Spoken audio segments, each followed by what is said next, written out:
ನಮ್ಮ ಪ್ರಾಚೀನ ಕಾಲದಲ್ಲಿ ಎಷ್ಟು ಗಟ್ಟಿ ಮುಟ್ಟಾಗಿರ್ತಿದ್ರು. ಪ್ರತಿಯೊಬ್ಬ ಪುರುಷ 100ಕ್ಕಿಂತಲೂ ಕೂಡ ಕಡಿಮೆ ವರ್ಷ ಬದುಕ್ತಾ ಇರ್ಲಿಲ್ಲ ಹಿಂದಿನ ಕಾಲದಲ್ಲಿ. ಆದ್ರೆ ಇವತ್ತಿನ ದಿನ 60 ವರ್ಷ ಆದರೆ 60 ವರ್ಷ ಆಯ್ತಾ, 70ನೇ ವರ್ಷದ ಭೀಮರಥಿ ಶಾಂತಿಯನ್ನ ಮಾಡಿಕೊಂಡ್ರೆ 70ನೇ ವರ್ಷದ ಶಾಂತಿಯ, 80ನೇ ವರ್ಷಕ್ಕೆ ಸಹಸ್ರ ಚಂದ್ರ ದರ್ಶನ ಶಾಂತಿಯನ್ನ ಮಾಡಿಕೊಂಡ್ರೆ ಆ ಪುರುಷನನ್ನ ಇವತ್ತಿನ ದಿನ ದೇವತೆಯ ಸಮಾನವನ್ನಾಗಿ ಇವತ್ತಿನ ದಿನ ಲೋಕದಲ್ಲಿ ಕಾಣ್ತಾರೆ. ಆಶ್ಚರ್ಯ. ಹಿಂದಿನ ಕಾಲದಲ್ಲಿ ಆರೋಗ್ಯದ ಗುಟ್ಟು, ಆಹಾರದ ಮಿತವಾದ ಕ್ರಮ, ಸರಿಯಾಗಿ ಪ್ರಾತಃ ಕಾಲದಲ್ಲಿ ಏಳುವಿಕೆಯ ಕ್ರಮ, ಈ ಎರಡನ್ನೂ ಕೂಡ ನಮ್ಮ ಜೀವನದಲ್ಲಿ ನಾವು ಕಾಪಾಡಿಕೊಂಡರೆ ನಮಗೆ ಭಗವಂತ ಪೂರ್ಣವಾದ ಆಯುಷ್ಯವನ್ನ ಕೊಟ್ಟೇ ಕೊಡ್ತಾನೆ.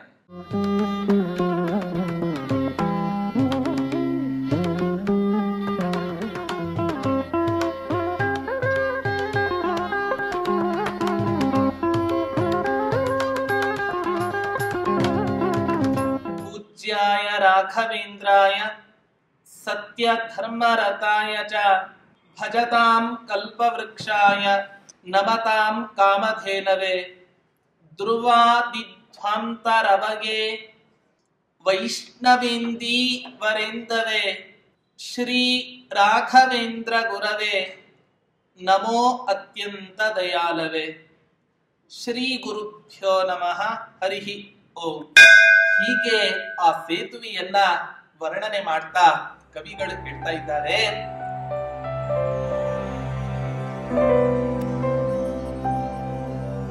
ರಘುವೀರ ದುಸ್ತರ ಶರಾಗ್ರ ಶೋಷಿತೆ ಯದಗಾಧತಾಪಲಲ ಸಂಚಯೇಖಿಲೆ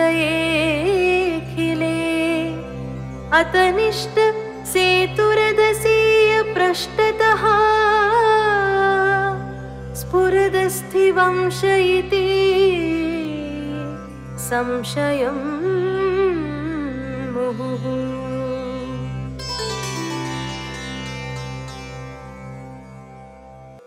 ಈ ಸಂಸಾರದಲ್ಲಿ ಬಿದ್ದ ಪ್ರತಿಯೊಬ್ಬ ಪುರುಷನೂ ಕೂಡ ತಾನು ಬದುಕಿರುವ ಸಮಯದಲ್ಲಿ 3-4 ಅವಸ್ಥೆಗಳನ್ನ ಅನಿವಾರ್ಯವಾಗಿ ಹೊಂದಲೇಬೇಕಾಗುತ್ತೆ. ಒಂದು ಬಾಲ್ಯ, ಇನ್ನೊಂದು ಯೌವನ, ಇನ್ನೊಂದು ಪೌಗಂಡಾವಸ್ಥೆ, ಇನ್ನೊಂದು ವೃದ್ಧಾಪ್ಯಾವಸ್ಥೆ.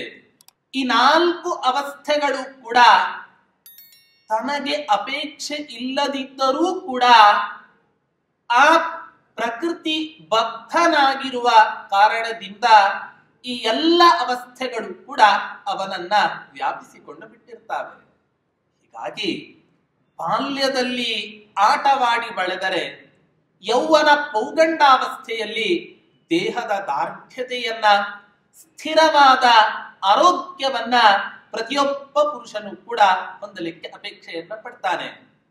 ಈಗಿನ ಕಾಲದಲ್ಲಿ ಆರೋಗ್ಯವನ್ನ ಕಾಪಾಡಿಕೊಳ್ಳೋದು ಅಂತ ಹೇಳಿದರೆ ಬೇಕಾದಷ್ಟು ದುಡ್ಡನ್ನ ಕೊಟ್ಟು ಆ ಜಿಮ್ ಮೊದಲಾದಂತಹ ಟ್ರೈನಿಂಗ್ಗೆ ಹೋಗಿ ನಮ್ಮ ದೇಹವನ್ನ ನಾವು ಇವತ್ತಿನ ದಿನ ಬೆಳೆಸ್ತಾ ಇದ್ದೇವೆ. ನೋಡಿ, ನಮ್ಮ ಪ್ರಾಚೀನ ಕಾಲದಲ್ಲಿ ಎಷ್ಟು ಗಟ್ಟಿ ಮುಟ್ಟಾಗಿರ್ತಿದ್ರು. ಪ್ರತಿಯೊಬ್ಬ ಪುರುಷ 100ಕ್ಕಿಂತಲೂ ಕೂಡ ಕಡಿಮೆ ವರ್ಷ ಬದುಕ್ತಾ ಇರ್ಲಿಲ್ಲ ಹಿಂದಿನ ಕಾಲದಲ್ಲಿ. ಆದ್ರೆ ಇವತ್ತಿನ ದಿನ 60 ವರ್ಷ ಆದರೆ 60 ವರ್ಷ ಆಯ್ತಾ, 70ನೇ ವರ್ಷದ ಭೀಮರಥಿ ಶಾಂತಿಯನ್ನ ಮಾಡಿಕೊಂಡ್ರೆ 70ನೇ ವರ್ಷದ ಶಾಂತಿಯ, 80ನೇ ವರ್ಷಕ್ಕೆ ಸಹಸ್ರ ಚಂದ್ರ ದರ್ಶನ ಶಾಂತಿಯನ್ನ ಮಾಡಿಕೊಂಡ್ರೆ ಆ ಪುರುಷನನ್ನ ಇವತ್ತಿನ ದಿನ ದೇವತೆಯ ಸಮಾನವನ್ನಾಗಿ ಇವತ್ತಿನ ದಿನ ಲೋಕದಲ್ಲಿ ಕಾಣ್ತಾರೆ. ಆಶ್ಚರ್ಯ. ಹಿಂದಿನ ಕಾಲದಲ್ಲಿ ಆರೋಗ್ಯದ ಗುಟ್ಟು, ಆಹಾರದ ಮಿತವಾದ ಕ್ರಮ, ಸರಿಯಾಗಿ ಪ್ರಾತಃ ಕಾಲದಲ್ಲಿ ಏಳುವಿಕೆಯ ಕ್ರಮ, ಈ ಎರಡನ್ನೂ ಕೂಡ ನಮ್ಮ ಜೀವನದಲ್ಲಿ ನಾವು ಕಾಪಾಡಿಕೊಂಡರೆ ನಮಗೆ ಭಗವಂತ ಪೂರ್ಣವಾದ ಆಯುಷ್ಯವನ್ನ ಕೊಟ್ಟೇ ಕೊಡ್ತಾನೆ. ಆದ್ರೆ ಈಗಿನ ಕಾಲದಲ್ಲಿ ಯಾವಾಗ ಮಲಗಬೇಕೋ ಆಗ ಮಲಗ್ತಾ ಇಲ್ಲ, ಯಾವಾಗ ಮಲಗಬಾರ್ದೋ ಆ ಸಮಯದಲ್ಲಿ ನಾವು ಇವತ್ತಿನ ದಿನ ಮಲಗ್ತಾ ಇದ್ದೇವೆ. ಹೇಗ್ ತಾನೇ ನಮಗೆ ಸ್ಥಿರವಾದ ಒಂದು ಆರೋಗ್ಯ ನಮಗೆ ದೊರಕಲಿಕ್ಕೆ ಸಾಧ್ಯ? ಹೀಗಾಗಿ 60, 70, 80 ವರ್ಷಕ್ಕೆ ಬರಬೇಕಾದಂತಹ ಯಾವ ಆ ಮುದುಕುತನ, ವೃದ್ಧಾಪ್ಯದ ಚಿಹ್ನೆಗಳು ಇದ್ದಾವೆ, ಮೈ ಸುಕ್ಕುಗಟ್ಟೋದು, ಹಾಗೆ ಎಲ್ಲ ಚರ್ಮಗಳು ಕೂಡ ಜೋತು ಬೀಳತಕ್ಕಂತಹದ್ದು, ಇವೆಲ್ಲವೂ ಕೂಡ ವೃದ್ಧಾಪ್ಯದ ಕುರು ಆಗಿದೆ. ಅಂಥ ಅವಸ್ಥೆಯಲ್ಲಿ ಈ ವೃದ್ಧಾಪ್ಯದ ಚಿಹ್ನೆಗಳು ಇರತಕ್ಕಂಥ ಸಂದರ್ಭದಲ್ಲಿ ಎಲ್ಲ ದೇಹದಲ್ಲಿ ಇರ್ತಕ್ಕಂಥ ಮಾಂಸ ಒಣಗಿ ಹೋಗುತ್ತೆ. ಒಣಗಿ ಹೋದಾಗ ಕೇವಲ ಎಲುಬುಗಳು ಮಾತ್ರ ಅವನ ದೇಹದಲ್ಲಿ ಇದ್ದದ್ದು ನಮಗೆ ಕಾಣಿಸುತ್ತೆ. ಅದರಲ್ಲೂ ಕೂಡ ಅತ್ಯಂತ ಸ್ಪಷ್ಟವಾಗಿ ನಮ್ಮ ದೇಹದ ಒಳಗೆ ಇರತಕ್ಕಂಥ ಎಲುಬು ಯಾವುದು ಅತ್ಯಂತ ಸ್ಪಷ್ಟವಾಗಿ ಕಾಣಿಸುತ್ತೆ ಅಂದ್ರೆ ಬೆನ್ನಿನ ಹುರಿಯ ಭಾಗ. ಇದು ದೇಹದಲ್ಲಿ ಮಾಂಸಗಳಿಲ್ಲ ಅಂತ ಹೇಳಿದ್ರೆ ಇದು ಅತ್ಯಂತ ಸ್ಪಷ್ಟವಾಗಿ ನಮಗೆ ಕಾಣಿಸುತ್ತೆ.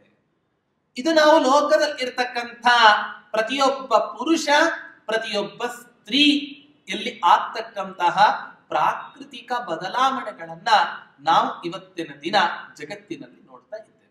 ಹೇಗೋ ಹಾಗೆ ಈ ಸಮುದ್ರ ರಾಜನಲ್ಲಿಯೂ ಕೂಡ ಅಗಾಧವಾದ ಮಾಂಸದ ರಾಶಿ ಇತ್ತು. ಇದೇನಿ ಸಮುದ್ರ ರಾಜನಲ್ಲಿ ಮಾಂಸದ ರಾಶಿ ಅಂತ ಹೇಳಿದ್ರೆ ಅದಕ್ಕೋಸ್ಕರ ಹೇಳ್ತಾರೆ, ಸಮುದ್ರ ರಾಜನಲ್ಲಿ ಇರತಕ್ಕಂಥ ಮಾಂಸದ ರಾಶಿ ಅಂದ್ರೆ ಅದು ಜಲರಾಶಿಯೇ ಮಾಂಸದ ರಾಶಿ. ಅಗಾಧವಾಗಿ ಆ ಸಮುದ್ರದಲ್ಲಿ ಜಲ ಸಮೂಹ ಇತ್ತು. ಅದೆಲ್ಲ ಶ್ರೀರಾಮಚಂದ್ರ ಏನ್ ಮಾಡ್ದ? ಬಾಣ ಪ್ರಯೋಗ ಮಾಡ್ದ. ರಘುವೀರ ದುಸ್ತರ ಶರಾಗ್ರ ಶೋಷಿತೆ. ರಘುಕುಲ ಶ್ರೇಷ್ಠನಾದ ಯಾವ ಶ್ರೀರಾಮಚಂದ್ರ ಇದ್ದಾನೆ, ಆ ಶ್ರೀರಾಮಚಂದ್ರ ಆ ಸಮುದ್ರವನ್ನ ತನ್ನ ಬಾಣದಿಂದ ಸಮುದ್ರದ ನೀರನ್ನು ಸಂಪೂರ್ಣವಾಗಿ ಒಣಗಿಸಿ ನಾಶ ಮಾಡಿದ. ಆಗ ಸಮುದ್ರದ ಎಲುಬಿನ ಭಾಗ, ಬೆನ್ನಿನ ಭಾಗ ಕಾಣಿಸ್ತಾ ಇದೆ. ಆ ಭಾಗವೇ ಯಾವುದು ಅಂತ ಹೇಳಿದ್ರೆ ರಾಮಚಂದ್ರ ನಿರ್ಮಾಣ ಮಾಡಿದಂತಹ ಸೇತುವೆ. ಸಂಪೂರ್ಣ ಸಮುದ್ರ ಒಣಗಿ ಹೋಗಿ ಅದರ ಬೆನ್ನಿನ ಭಾಗದಂತೆ, ಎಲುಬಿನಂತೆ ರಾಮ ನಿರ್ಮಾಣ ಮಾಡಿದಂತಹ ಸೇತುವೆ ಇವತ್ತಿನ ದಿನ ನಮಗೆ ತೋರ್ತಾ, ಇವತ್ತಿನ ದಿನ ನಮಗೆ ಆ ಸೇತುವೆ ಕಂಡಂತೆ ಕಾಣಿಸ್ತಾ ಇದೆ. ಹೀಗಾಗಿ ಅಷ್ಟು ಅದ್ಭುತವಾಗಿ ಕವಿಯ ಕಲ್ಪನೆಯ ಮೂಲಕ ಆ ರಾಮ ಸೇತುವೆಯನ್ನ ವರ್ಣನೆ ಮಾಡ್ತಾ ಇದ್ದಾರೆ. ಹೀಗೆ ವರ್ಣನೆಯನ್ನ ಮಾಡಿ ಎಲ್ಲ ಜನರಿಗೂ ಕೂಡ ಆ ಸೇತುವೆಯ ಒಂದು ಮಹತ್ವವನ್ನ ತಿಳಿಸ್ತಾ, ಆ ಸೇತುವೆಯ ಒಂದು ದರ್ಶನ, ಅದರ ಪಾವಿತ್ರ್ಯತೆ ಎಲ್ಲವನ್ನು ಕೂಡ ನಿರೂಪಿಸಿದ್ರು ನಮ್ಮ ಕವಿಗಳು. ಮುಂದೆ ಕೊನೆಯ ಶ್ಲೋಕದಿಂದ ಆ ಕವಿಗಳು ಸಮುದ್ರವನ್ನ ವರ್ಣನೆ ಮಾಡ್ತಾ ಇದ್ದ ರಾಮ ನಿರ್ಮಾಣ ಮಾಡಿದಂತಹ ಸೇತುವೆಯನ್ನ ಇನ್ನೊಂದು ಶ್ಲೋಕದಿಂದ ವರ್ಣನೆ ಮಾಡ್ತಾ ಇದ್ದಾರೆ ಕವಿಗಳು. ಹೇಗಿದೆ ಈ ರಾಮ ನಿರ್ಮಾಣ ಮಾಡಿದ ಸೇತುವೆ ಅಂದ್ರೆ ಧರ್ಮ ದೇವತೆಯಂತೆ ರಾಮ ನಿರ್ಮಾಣ ಮಾಡಿದ ಸೇತುವೆ ಇದೆ ಅಂತ ಹೇಳ್ತಾ ಇದ್ದಾರೆ. ಹೇಗೆ?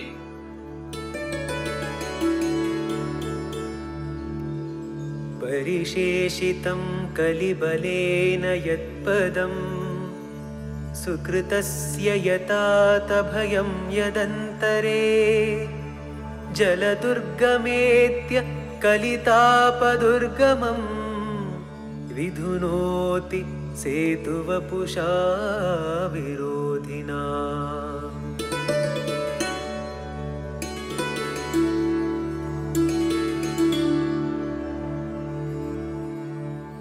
ಯತ್ ಕಲಿಬಲೇನ ಸುಕೃತಸ್ಯ ಪದಂ ಪರಿಶೇಷಿತಂ. ಪರಮಾತ್ಮ ಒಟ್ಟು 4 ಯುಗಗಳನ್ನ ನಿರ್ಮಾಣ ಮಾಡ್ತಾನೆ. ಒಂದು ಕೃತಯುಗ, ಇನ್ನೊಂದು ತ್ರೇತಾಯುಗ, ಇನ್ನೊಂದು ದ್ವಾಪರ ಯುಗ, ಇನ್ನೊಂದು ಕಲಿಯುಗ. ಕಲಿಯುಗ ಎಷ್ಟು ವರ್ಷ? 4,30,000 ಚಿಲ್ಲರೆ ವರ್ಷ ಕಲಿಯುಗ. ಕಲಿಯುಗ ಆರಂಭ ಆಗಿ ಈಗ ಇನ್ನೂ ಕೂಡ 4,500 ವರ್ಷಗಳು ಮಾತ್ರ ಕಳೆದಿದೆ. ಇನ್ನು ಲಕ್ಷಾನಗಟ್ಟಲೆ ವರ್ಷ ಪರ್ಯಂತ ನಾವು ಇನ್ನೂ ಕೂಡ ಈ ಕಲಿಕಾಲದಲ್ಲಿ ವಾಸವನ್ನು ಮಾಡಬೇಕು. ಅದರ 2 ಪಟ್ಟು ಅಂದರೆ ಕಲಿಕಾಲದ 2 ಪಟ್ಟು ದ್ವಾಪರ ಯುಗ, ದ್ವಾಪರ ಯುಗದ 2 ಪಟ್ಟು ತ್ರೇತಾಯುಗ, ತ್ರೇತಾಯುಗದ 2 ಪಟ್ಟು ಕೃತಯುಗ. ಹೀಗೆ ಆ ಯುಗಗಳ ಕಾಲವನ್ನ, ಧರ್ಮಗಳನ್ನ ಭಾಗವತಾದಿ ಅನೇಕ ಪುರಾಣಗಳಲ್ಲಿ ನಾವು ನೋಡ್ತೇವೆ. ಅಂಥ ಭಾಗವತದಲ್ಲಿ ಹೇಳುತ್ತೆ, ಕೃತಯುಗದಲ್ಲಿ ಧರ್ಮ ದೇವತೆ 4 ಪಾದಗಳಿಂದ ಇಡೀ ಸಕಲ ಭೂಮಂಡಲವನ್ನು ಸಂಚಾರ ಮಾಡಿ ಸಕಲ ಪ್ರಜೆಗಳಿಗೂ ಕೂಡ ಸಂತೋಷವನ್ನು ಉಂಟು ಮಾಡ್ತಾ ಇರ್ತಾಳೆ. ಎಲ್ಲಿಯೂ ಕೂಡ ಅಧರ್ಮಕ್ಕೆ ಅವಕಾಶವೇ ಇಲ್ಲ. ಪ್ರತಿಯೊಬ್ಬ ಪುರುಷನು ಕೂಡ ತನ್ನ ಜೀವಿತಾವಧಿಯಲ್ಲಿ ಪಾಪ ಸಂಘಟನೆ ಮಾಡ್ತಕ್ಕಂಥದ್ದು ಅತ್ಯಂತ ವಿರಳವಾಗಿದೆ. ಯಾಕೆ? ಇರತಕ್ಕಂಥ ಜನರೆಲ್ಲರೂ ಕೂಡ ಪುಣ್ಯಕರ್ಮ ಸತ್ಕರ್ಮಗಳನ್ನೇ ಮಾಡ್ತಾ ಇದ್ದರೆ ಯಾರ್ ತಾನೇ ಕೆಟ್ಟ ಕೆಲಸವನ್ನ ಮಾಡ್ಲಿಕ್ಕೆ ಮನಸ್ಸು ಬರುತ್ತೆ? ಯಾರಿಗ್ ತಾನೇ ಮನಸ್ಸು ಬರುತ್ತೆ? ಹೀಗಾಗಿ ಆ ಕೃತಯುಗದಲ್ಲಿ ಇರತಕ್ಕಂಥ ಪ್ರತಿಯೊಬ್ಬ ಪುರುಷನು ಕೂಡ ಧರ್ಮಿಷ್ಠನಾಗಿದ್ದ. ಇದಕ್ಕೆ ಮುಖ್ಯ ಕಾರಣ ಏನು ಅಂತ ಹೇಳಿದ್ರೆ, ಧರ್ಮ ಎಂಬ ದೇವತೆಗೆ ಅಥವಾ ಧರ್ಮ ಎಂಬ ಹಸುವಿಗೆ ಒಟ್ಟು 4 ಪಾದಗಳು ಸಂಪೂರ್ಣವಾಗಿ ಆ ಕಾಲದಲ್ಲಿ ಇತ್ತು. ಎಲ್ಲರೂ ಕೂಡ ಬಂಗಾರವನ್ನೇ ಮಾರ್ತಾ ಇದ್ರು. ಪಾತ್ರೆಗಳೆಲ್ಲವೂ ಕೂಡ ಬಂಗಾರದ ಪಾತ್ರೆಗಳೇ ಆ ಕಾಲದಲ್ಲಿ ಇರ್ತಾ ಇತ್ತು ಎಲ್ಲರ ಮನೆಗಳಲ್ಲಿ ಅಂತ ಹೇಳ್ತಾರೆ. ತ್ರೇತಾಯುಗದಲ್ಲಿ, ಇದೇ ತ್ರೇತಾಯುಗದಲ್ಲಿ ಧರ್ಮ ದೇವತೆಯ 1 ಪಾದ ಮುರಿದು ಬಿತ್ತು. ಸ್ವಲ್ಪ ಪಾಪವನ್ನ ಮಾಡ್ತಕ್ಕಂಥ ಜನ ಅವಾಗ ಹುಟ್ಲಿಕ್ಕೆ ಸಾಧ್ಯ ಆಯಿತು. ಈ ಕಾರಣದಿಂದಲೇ ಪರಮಾತ್ಮ ರಾಮಚಂದ್ರನಾಗಿ ಅವತಾರ ಮಾಡಿದಾಗ ಸುರಾಣಕರೆಂಬ ದೈತ್ಯರು, ಕುಂಭಕರ್ಣ ರಾವಣರೆಂಬ ದೈತ್ಯರು, ಮಾರೀಚ ಸುಬಾಹು ಎಂಬ ದೈತ್ಯರು, ತಾಟಕಿ ಮೊದಲಾದಂತಹ ದೈತ್ಯರ ಹುಟ್ಟಿಗೆ ಕಾರಣ ಆಯಿತು ಈ ತ್ರೇತಾಯುಗ. ಹೀಗಾಗಿ 3 ಪಾದ ಧರ್ಮ, ಇನ್ನೊಂದು ಪಾದ ಅಧರ್ಮ ತ್ರೇತಾಯುಗದಲ್ಲಿಯೇ ಬೀಜ ಮೊಳಕೆ ಹೊಡೆದಾಗಿತ್ತು. ಅಧರ್ಮದ ಬೀಜ. ಇದೇ ಬೀಜ ದ್ವಾಪರ ಯುಗದಲ್ಲಿ ಇನ್ನೂ ಸ್ವಲ್ಪ ಜಾಸ್ತಿ ಆಯಿತು. ಯಾಕೆ? ಧರ್ಮ ದೇವತೆಯ 2 ಕಾಲು ಸಂಪೂರ್ಣ ಬಿದ್ದು ಹೋಯಿತು. ಅಂದರೆ ಧರ್ಮ 50%, ಅಧರ್ಮ 50%. ಧರ್ಮಾಧರ್ಮಗಳು ಸಮಾನವಾಗಿ ಇರತಕ್ಕಂಥ ಯುಗವೇ ಅದು ದ್ವಾಪರ ಯುಗ. ಪ್ರಾಯ ಆ ಕಾಲದಲ್ಲಿ ನಾವೆಲ್ಲ ಇತಿಹಾಸವನ್ನ ನೋಡ್ತೇವೆ. ಭಗವಂತ ಕೃಷ್ಣನಾಗಿ ಅವತಾರವನ್ನ ತಾಳಿದ್ದಾನೆ. ಆ ಸಂದರ್ಭದಲ್ಲಿಯೇ ವೇದವ್ಯಾಸ ದೇವರ ಅವತಾರವೂ ಕೂಡ ದ್ವಾಪರ ಕಲಿಯುಗದ ಸಂಧಿ ಕಾಲದಲ್ಲಿ ಆಗತ್ತೆ ಅನ್ನೋದನ್ನ ನಾವು ಕೇಳ್ತೇವೆ. ಹೀಗಾಗಿ ಧರ್ಮ ಎಷ್ಟು ಜನ ಆಚರಣೆ ಮಾಡ್ತಾ ಇದ್ರೋ ಅಷ್ಟೇ ಜನ ಅಧರ್ಮವನ್ನು ಕೂಡ ಈ ದ್ವಾಪರ ಯುಗದಲ್ಲಿ ಆಚರಣೆ ಮಾಡ್ತಾ ಇದ್ರು. ಇದು ಯಾವಾಗ? ಭಗವಂತ ಕೃಷ್ಣನಾಗಿ ಅವತಾರ ಮಾಡಿದಂತಹ ಯುಗ ಈ ದ್ವಾಪರ ಯುಗ. ಅಂಥ ಯುಗದಲ್ಲಿಯೇ ಧರ್ಮ ಅಧರ್ಮ ಸಮಾನವಾಗಿತ್ತು ಅಂತ ಹೇಳಿದ್ರೆ ಆಲೋಚನೆಯನ್ನ ಮಾಡಿ. ಆದ್ರೆ ಕಲಿಯುಗದಲ್ಲಿ ಧರ್ಮ ದೇವತೆಯ 3 ಕಾಲುಗಳು ಬಿದ್ದು ಹೋಗಿಬಿಟ್ಟಿದೆ. ಕೇವಲ ಒಂದೇ ಒಂದು ಪಾದ ಧರ್ಮದಲ್ಲಿ ನಿಂತುಕೊಂಡಿದೆ. ಧರ್ಮ ದೇವತೆ ಒಂದೇ ಒಂದು ಪಾದ ಧರ್ಮದ ಪ್ರತೀಕದಂತೆ ನಮಗೆ ತೋರ್ತಾ ಇದೆ. ಯಾಕೆ? ಇರೋಬರೋ ಎಲ್ಲರೂ ಕೂಡ ಕೆಟ್ಟ ಕೆಲಸಗಳನ್ನೇ ಮಾಡ್ತಕ್ಕಂಥ ಪುರುಷರು ಇವತ್ತಿನ ದಿನ ಮನುಷ್ಯರು ನಮಗೆ ಕಾಣಿಸ್ತಾರೆ ಹೊರತು ಯಾರಾದ್ರೂ ಒಳ್ಳೆ ಕೆಲಸವನ್ನ ಮಾಡೋರನ್ನು ನೀವು ನೋಡಿದ್ದೀರಾ? ಸಾಧ್ಯವೇ ಇಲ್ಲ. ಎಂಥ ಕಲಿಯೇ! ಪರೀಕ್ಷಿತ್ ಮಹಾರಾಜ ಕಲಿಯನ್ನೇ ತನ್ನ ರಾಜ್ಯದಿಂದ ಓಡಿಸಿದಂಥ ಮಹಾನುಭಾವ. ಅವನೇ ಕಲಿಯ ಪ್ರಭಾವಕ್ಕೆ ಒಳಗಾಗಿ ಶಮೀಕ ಮಹರ್ಷಿಗಳ ಕೊರಳಿಗೆ ಸತ್ತು ಹೋದ ಹಾವನ್ನ ಹಾಕಿ ಅವನೂ ಕೂಡ ಕಲ್ಯಾವೇಶದಿಂದ ಪೀಡಿತನಾದ. ಅಂಥ ಮಹಾನುಭಾವ ಪರೀಕ್ಷಿತ್ ರಾಜ ಕ್ಷೇಮಕರಾದನ ಪರ್ಯಂತ ಪ್ರತಿಯೊಬ್ಬ ಪುರುಷರು ಕೂಡ ಕಲಿ ನಿಗ್ರಹಕ್ಕೆ ಪ್ರಯತ್ನ ಪಟ್ಟು ಸೋತು ಕೊನೆಗೆ ತಾವೇ ಕಲಿಗೆ ಬಲಿಯಾದಂತಹ ಅನೇಕ ನಿದರ್ಶನಗಳನ್ನ ಇವತ್ತಿನ ದಿನ ನಾವು ಕಾಣ್ತೇವೆ. ಹೀಗಾಗಿ ಆ ಧರ್ಮ ದೇವತೆಯ ಮೂರೂ ಪಾದಗಳು ಕೂಡ ನಷ್ಟ ಆಗಿದೆ. ಎಲ್ಲ ಕಡೆ ಅಧರ್ಮ ತಾಂಡವಾಡ್ತಾ ಇದೆ. ಪರಮಾತ್ಮ ಅವತಾರ ಮಾಡಿದಾಗ್ಲೇನೆ 50 ಇದ್ದದ್ದು. ಪರಮಾತ್ಮ ಕಲಿಯುಗದಲ್ಲಂತೂ ಅವತಾರ ಮಾಡ್ಲಿಕ್ಕೆ ಸಾಧ್ಯವೇ ಇಲ್ಲ. ಯಾಕೆ?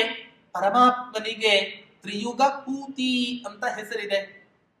ಕೇವಲ ಕೃತಯುಗ, ತ್ರೇತಾಯುಗ, ದ್ವಾಪರ ಯುಗ, ಈ 3 ಯುಗಗಳಲ್ಲಿ ಮಾತ್ರ ಪರಮಾತ್ಮನಿಗೆ ಅವತಾರಗಳು ಇದೆ ಹೊರತು ಕಲಿಯುಗದಲ್ಲಿ ಪರಮಾತ್ಮನಿಗೆ ಅವತಾರ ಇಲ್ಲ.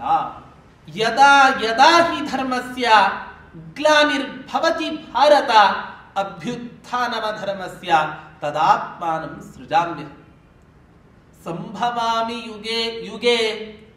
ಯಾವಾಗ ಸಂಪೂರ್ಣ ಧರ್ಮ ಪೂರ್ಣ ನಾಶವಾಗಿ ಹೋಗುತ್ತೋ ಆ ಸಂದರ್ಭದಲ್ಲಿ ಮಾತ್ರ ಪರಮಾತ್ಮನ ಅವತಾರ ಆಗುತ್ತೆ. ಹಾಗಾದ್ರೆ ಪರಮಾತ್ಮನ ಸನ್ನಿಧಾನದಲ್ಲಿಯೇ ಧರ್ಮಾಧರ್ಮಗಳು ಸಮಾನವಾಗಿ ಇದ್ದಾಗ ಪರಮಾತ್ಮನ ಅವತಾರವೇ ಇಲ್ಲದೆ ಇರತಕ್ಕಂಥ ಈ ಕಾಲದಲ್ಲಿ ಧರ್ಮಾಧರ್ಮಗಳ ಮಧ್ಯೆ ಯುದ್ಧ ನಡೆದ್ರೆ ಯಾವ ತಾನೇ ಗೆಲ್ಲಿಕ್ಕೆ ಸಾಧ್ಯ? ಆಲೋಚನೆಯನ್ನು ಮಾಡಿ. ಈ ಕಾಲದಲ್ಲಿ ಧರ್ಮಾಧರ್ಮಗಳ ಮಧ್ಯೆ ಯುದ್ಧ ನಡೆದರೆ ಬೇಗ ವಿಜಯ ಸಿಗ್ತಕ್ಕಂಥದ್ದು ಅಧರ್ಮಕ್ಕೆ. ನಮ್ಮ ದೇಹದಲ್ಲಿಯೂ ಕೂಡ ಪ್ರತಿನಿತ್ಯ ಧರ್ಮಾಧರ್ಮಗಳು, ಕೌರವ ಪಾಂಡವರ ಮಧ್ಯೆ ಯುದ್ಧ ನಡೆಯುತ್ತೆ. ಅವರಿಬ್ಬರ ಮಧ್ಯೆ ನಡೆದಂತಹ ಯಾವ ಯುದ್ಧ ಇದೆ ಅದು ಕೇವಲ ಅವರಿಬ್ಬರ ಯುದ್ಧ ಮಾತ್ರ ಅಲ್ಲ, ಧರ್ಮಗಳ ಮಧ್ಯೆ ನಡೆದಂಥ ಯುದ್ಧ. ಈ ಧರ್ಮಾಧರ್ಮಗಳ ಮಧ್ಯೆ ನಡೆದ ಯುದ್ಧದಲ್ಲಿ ಅಲ್ಲಿ ಧರ್ಮಕ್ಕೆ ಜಯ ಆಯಿತು. ಆದರೆ ನಮ್ಮ ದೇಹದಲ್ಲಿ ಪ್ರತಿನಿತ್ಯ ಈ ಧರ್ಮಾಧರ್ಮಗಳ ಮಧ್ಯೆ ಗಲಾಟೆ ಆದ ಸಂದರ್ಭದಲ್ಲಿ ಆದರೆ ನಮ್ಮಲ್ಲಿ ಮಾತ್ರ ಪ್ರತಿನಿತ್ಯ ಅಧರ್ಮಕ್ಕೇನೆ ಜಯ. ಯಾಕೆ? ಅಷ್ಟು ಕಲಿಯ ಪ್ರಭಾವ, ದೈತ್ಯ ಶಕ್ತಿಯ ಒಂದು ಸನ್ನಿಧಾನ ಇವತ್ತಿನ ದಿನ ಈ ಕಲಿಕಾಲದಲ್ಲಿ ನಾವು ನೋಡಬೇಕಾಗಿದೆ. ಆದರೂ ಕೂಡ ಕೊನೆ ಜಯ ಆಗೋದು ಯಾವುದಕ್ಕೆ ಅಂದ್ರೆ ಧರ್ಮಕ್ಕೇನೆ. ಒಂದೇ ಪಾದ ಧರ್ಮ ಇರಲಿ, ಆ ಒಂದೇ ಪಾದದಲ್ಲಿ ಧರ್ಮ ಗಟ್ಟಿಯಾಗಿ ನಿಂತರೆ ಉಳಿದ 3 ಪಾದದಲ್ಲಿ ಸನ್ನಿಹಿತವಾದ ಯಾವ ಅಧರ್ಮ ಇದೆ ಆ ಅಧರ್ಮ ಎಂಬ ದೈತ್ಯ ಶಕ್ತಿ ಧರ್ಮ ಎಂಬ ದೇವತೆಯನ್ನ ಎದುರಿಸಲಿಕ್ಕೆ ಸಾಧ್ಯ ಆಗುವುದಿಲ್ಲ. ಅಷ್ಟು ಪ್ರಾಮಾಣಿಕತನದಿಂದ ನಾವು ಧರ್ಮಾನುಷ್ಠಾನವನ್ನು ಮಾಡಬೇಕು. ಹೀಗಾಗಿ ಈ ಕಲಿಕಾಲದಲ್ಲಿ ಧರ್ಮ ದೇವತೆಯ ಪಾದ ಒಂದೇ ಅಂತ ಸಕಲ ಭಾಗವತ ಪುರಾಣಗಳು, ಸಕಲ ಸಚ್ಚಾಸ್ತ್ರಗಳು ಕೂಡ ಹೇಳಿದ್ದನ್ನು ನಾವು ಕೇಳ್ತೇವೆ. ಆ ಧರ್ಮ ದೇವತೆಯ ಒಂದು ಪಾದವೇ ರಾಮ ನಿರ್ಮಾಣ ಮಾಡಿದ ಸೇತುವೆ. ಆ ಸೇತುವೆಯೇ ಕಲಿಕಾಲದಲ್ಲಿ ಇರ್ತಕ್ಕಂಥ ಧರ್ಮ ದೇವತೆಯ ಒಂದು ಪಾದ ಅಂತ ನಮಗೆ ತೋರ್ತಾ ಇದೆ. ಜಲದುರ್ಗಮೇತ್ಯ ಸೇತು ವಪುಷ ವಿರೋಧಿನಾಂ ವಿಧುನೋತಿ. ಹೀಗೆ ಆ ಸುಗ್ರೀವನ ಸೇವಕನಾದ ರಾಮಭಕ್ತನಾದ ಯಾವ ನಲ ಎಂಬ ಕಪಿಶ್ರೇಷ್ಠನಿದ್ದಾನೆ, ಆ ಕಪಿ ನಿರ್ಮಾಣ ಮಾಡಿದ ಯಾವ ಸೇತುವೆ ಇದೆ ಆ ಸೇತುವೆ ಕಲಿಕಾಲದಲ್ಲಿ ತೋರ್ತಕ್ಕಂತಹ ಒಂದೇ ಪಾದದ ಧರ್ಮ ದೇವತೆಯಂತೆ ನಮ್ಮ ಇವತ್ತಿನ ದಿನ ಕಾಣಿಸ್ತಾ ಇದೆ. ಹೀಗೆ ಕವಿಗಳು ಅನೇಕ ವಿಧವಾಗಿ ಅನೇಕ ಮುಖಗಳಲ್ಲಿ ಆ ರಾಮ ನಿರ್ಮಾಣ ಮಾಡಿದ ಸೇತುವೆಯನ್ನ ವರ್ಣನೆ ಮಾಡ್ತಾ ಇದ್ದಾರೆ.